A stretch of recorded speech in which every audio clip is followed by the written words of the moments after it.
দর্শক, ধামাকা recipe skip করলে মিস। আসসালামু আলাইকুম everyone, welcome back to my channel. আবারও আপনাদের মাঝে চলে আসলাম নতুন আরেকটা রেসিপি নিয়ে। তো আজকে আমি তৈরি করে দেখাবো পাকা কাঁঠাল দিয়ে হেলদি একটা নাস্তার রেসিপি। তো আশা করি ভিডিওটা আপনাদের ভালো লাগবে এবং কাজেও লাগবে। চলুন দেখতে থাকুন আর দেখতে দেখতে কথা বলবো। তো প্রথমে আমি এখানে নিব হাফ কাপ ময়দা। আপনারা চাইলে আটা দিয়েও করতে পারেন। তো এখানে আমি দিব ইস্ট দিব 1 টেবিল চামচ। হাফ কাপ ময়দায় আমি 1 টেবিল চামচ ইস্ট দিব। ইস্ট কিন্তু দিতেই হবে এই নাস্তাটায়। তো এখানে দিব আমি হাফ টিস্পুন লবণ স্বাদ মতো বুঝে শুনে দিয়েছি। তো ভালো করে সব কিছু মিক্স করে এখানে নর্মাল টেম্পারেচারে পানিটা দিয়ে নিলাম। তো আমি কিন্তু অল্প অল্প করে পানি দিব, আপনারাও এই কাজটা করবেন। একেবারে পানি দিতে যাবেন না, তাহলে ডোটা একদমই নরম হয়ে যাবে আর পারফেক্ট হবে না। তো আমি কিন্তু একদম সফট একটা ডো তৈরি করে নেব। আর যে যেখান থেকে ভিডিওটা দেখছেন প্লিজ স্কিপ না করে সম্পূর্ণ ভিডিও দেখবেন।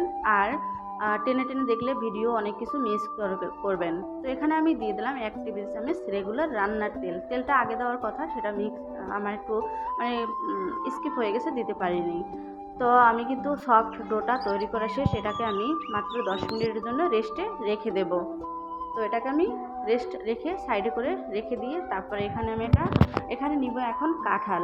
তো আমি এখানে নিয়েছি পাকা কাঁঠাল। আর এই কাঁঠালগুলো অনেকটাই মিষ্টি আর অনেকটাই পাকা। তো এগুলো আমি একদম বিচি ছাড়িয়ে তারপরে ব্লেন্ডার জুস করে নেব অফ ক্যামেরায়, আপনারা দেখলেই বুঝতে পারবেন। তো আমি ফিরে আসলাম সেই কাঁঠালের জুস নিয়ে। এখন আমি এটা দিয়ে একটা পুর তৈরি করে নেব, কাঁঠালের পুর। আর এই নাস্তাটা যে কতটা হেলদি সেটা আপনারা নিশ্চয়ই জানেন। কাঁঠালে কিন্তু অনেক প্রচুর ভিটামিন থাকে। তো এখানে আমি দিয়ে দিলাম গুঁড়া দুধ। তো আপনারা এখানে বাড়িয়ে কমিয়ে নিতে পারেন আপনাদের ইচ্ছে মতো। তো এখানে যেহেতু কাঁঠাল অনেক মিষ্টি, তাই এখানে আমি 2 টেবিল চামচ দিয়ে দিলাম চিনি।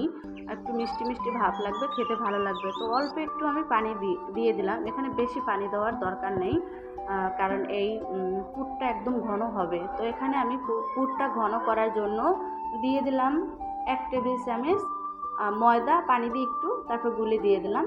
আর এখন একবারে এই ডোটা মানে শক্ত হয়ে যাবে, আর একটু শক্ত হয়ে যাবে আর অনেকটাই ঘন হয়ে যাবে আর কি, এই জন্য দিয়েছি। আমি এমনি কথা বলতে পারি, কিন্তু ভিডিওতে কথা বললে আমার খুব আনইজি লাগে আর ভয় লাগে, প্লিজ কিছু মনে করবেন না। তো আমার কিন্তু একদম পুরটা রেডি। এখন আমি এটাকে সাইডে রেখে দেবো। আর এই পুরটা বেশি জাল করবেন না, তাহলে যে কাঁঠালের একটা সুন্দর স্মেল সেটা চলে যাবে। তো আমি পুরটা সাইডে সরিয়ে রেখেছি, মানে চুলা থেকে নামিয়ে, ওটা ঠান্ডা হোক। তো এখানে আমি নিয়েছি সেই যে আমি ময়দা দিয়ে ডো তৈরি করেছি ওইটা। এখন এটা ফ্রিতে তারপর চেপে চেপে একটু রুটির শেপ দিয়ে নিলাম।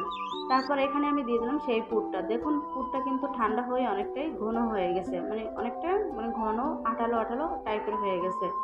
তো এই আমি পুরটা পুরোটাই এই রুটিটার ভিতরে দিয়ে দেব। আর এই ডোটা কিন্তু একদমই সফট হবে, কোনো রকম শক্ত হলে হবে না এই নাস্তাটা। আর ইস্ট দিবেন। তো এভাবে ঘুরিয়ে ঘুরিয়ে মুড়িয়ে একদম মুখটা বন্ধ করে দেব। আর এই নাস্তাটা বানানো খুবই সহজ। যেহেতু এখন আম কাঁঠালের দিন, আপনারা আম দিয়েও করতে পারেন এই সেম প্রসেসে ভিডিও দেখে।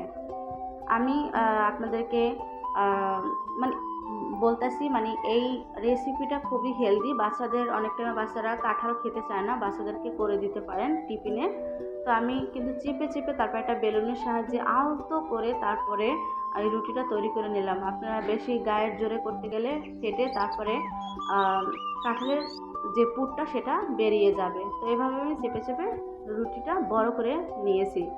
দেখুন কতটা সুন্দর হয়েছে। তো এখন চুলাতে চলে যাবো ভাজতে। তো এখানে আমি দিয়ে দিলাম ফ্রাই প্যানে 1 টেবিল চামচ তেল। এই নাস্তাটা ভাজতে বেশি তেল লাগবে না। তো এখানে আমি দিয়ে দিলাম সেই রুটিটা। তো দেশ এবং দেশের বাইরে থেকে যারা এই মুহূর্তে ভিডিওটা দেখছেন তাদেরকে অসংখ্য ধন্যবাদ। আর ভিডিও দেখতে দেখতে যারা লাইক দিতে ভুলে গেছেন প্লিজ একটা লাইক দিয়ে দিবেন। আপনাদের একটা লাইকে আমাদের ভিডিও বানাতে খুবই ভালো লাগে। আর ভিডিও দেখে শেষে একটা সুন্দর ভিডিওমূলক কমেন্ট করবেন। আপনাদের একটা কমেন্টে আমাদের ভিডিও বানাতে আগ্রহী জাগে। আর ভিডিও বানাতে যে কষ্টটা, ওই কষ্টটা থাকে না। আর আপনাদের কাছে রিকোয়েস্ট রইল, এই রেসিপিটা একবার হলেও আপনারা বাসায় ট্রাই করবেন। তো তো দেখুন আমি কিন্তু উল্টে পাল্টে তারপর লো হিটে ভেজে নিব এই নাস্তাটা। এই নাস্তাটা যে কী নাম দিব সেটা আমি নিজেও জানি না, আপনারা একটা নাম দিয়ে দিবেন প্লিজ। তো এভাবে আমি কম তেলে উল্টে পাল্টে তারপরে ভেজে নেব। বেশি চেপে চেপে ভাজতে যাবেন না, তাহলে কিন্তু ফেটে পুরটা বের হয়ে যাবে। তো অলরেডি কিন্তু আমার প্রায় এই নাস্তাটা ভাজা শেষ।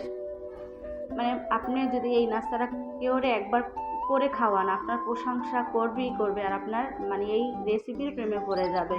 তো আমার কিন্তু হয়ে গেছে ভাজা। এখন আপনাদেরকে আমি কেটে দেখিয়ে দিব যে কতটা ভিতরে অনেক সুন্দর ফুলে গেছে, কোনো রকম কাঁচা নেই। যেমন দেখতে সুন্দর তেমন খেতেও সুন্দর।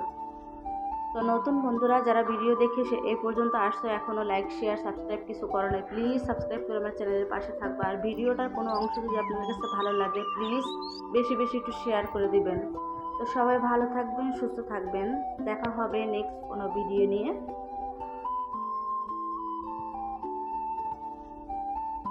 দেখুন কতটা সুন্দর। আল্লাহ হাফেজ।